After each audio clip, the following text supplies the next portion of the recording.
یہ پاک سرزمین اللہ کے رازوں میں سے ایک راز ہے۔ اس پر سایہ خدائے ذوالجلال بھی ہے اور سیدی رسول اللہ کی نگاہ کریم بھی۔ اس کا سبز ہلالی پرچم، یہ پرچم ستارہ و ہلال، یہ رہبر ترقی و کمال بھی ہے، ترجمان ماضی بھی ہے، شان حال بھی ہے اور شاندار مستقبل کی نوید بھی۔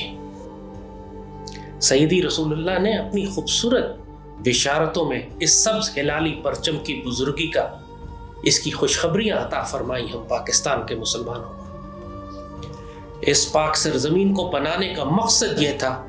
کہ سیدی رسول اللہ نے زمانہ آخر میں جن خوشخبریوں کی بشارتیں عطا فرمائی ہیں، اس کا مرکز اس پاک سرزمین نے بننا ہے۔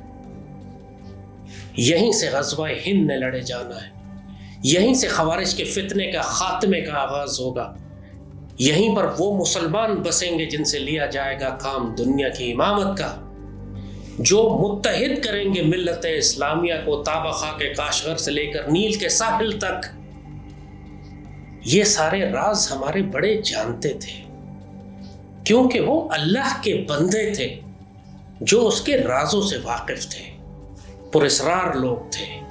جو اس حقیقت سے واقف ہو گئے تھے کہ اللہ تعالیٰ یہ جو خطہ زمین مسلمانوں کو عطا فرما رہا ہے، یہ مسلمانوں کے عروج اور مسلمانوں کے لیے خلافت اسلامی کے احیاء کا مرکز بننے جا رہا ہے۔ ہمارے بزرگوں نے 50 لاکھ شہیدوں کی قربانی دی اس پاک سرزمین کی تعمیر کے لیے، لیکن وہ اس بات کو جانتے تھے کہ اس کی تکمیل آنے والی نسلوں نے کرنی ہے۔ اس پاکستان نے پوری مسلم دنیا کی قیادت سنبھالنی تھی، لیکن ہم راستہ بھول گئے۔ پہلے خود تقسیم ہوئے اور اس کے بعد یہ قوم اب تقسیم ہونا شروع ہو گئی ہے۔ پاکستان بننے سے پہلے ہم ایک قوم تھے جو ایک ملک تلاش کر رہی تھی، آج ہمارے پاس ایک ملک ہے جو اپنی قوم تلاش کر رہا ہے۔ مسلم دنیا کی جو حالت آج ہو چکی ہے، فلسطین کے تصادم اور وہاں ہونے والے مسلمانوں کے قتل عام نے یہ بات ثابت کر دی ہے کہ آج پوری مسلم دنیا میں کوئی قیادت باقی نہیں ہے،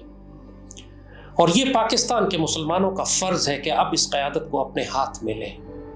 جس مقصد کے لیے ہم نے 50 لاکھ شہید دیے تھے، جس مقصد کے لیے ہم نے ایک بر اعظم کاٹ کے اس ملک کو آباد کیا تھا،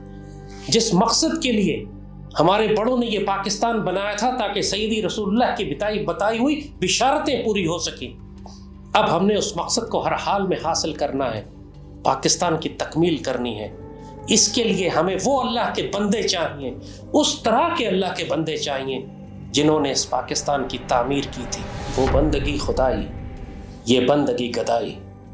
یا بندہ خدا بن یا بندہ زمانہ۔ ہم ایک نیا مشن شروع کر رہے ہیں، اللہ کے بندے تیار کرنے کا مشن، ایک ایسی قوم تیار کرنے کا مشن جو صرف سیدی رسول اللہ سے وفادار ہو، اس پاک سرزمین کی محافظ ہو اور پاک فوج کے ساتھ مل کر غزوہ ہند لڑنے کے لیے آمادہ اور تیار ہو، اور اللہ اسی قوم سے پھر امت کی قیادت کا کام لے گا، فلسطین کی آزادی کا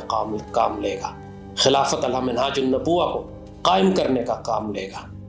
وہ ساری بشارتیں اور خوشخبریاں جو اللہ نے اس پاک سرزمین کے لیے عطا کی ہیں، اب ہم کو وہ قوم پیدا کرنی ہے، وہ اللہ کے بندے پیدا کرنے ہیں جو اپنے آپ کو اس کا حقدار قرار دے سکیں۔ تکمیل پاکستان کے اس مشن میں آپ ہمارا ساتھ دینا چاہتے ہیں تو آئیے، دو جہانوں کی سعادت آپ کی منتظر ہے۔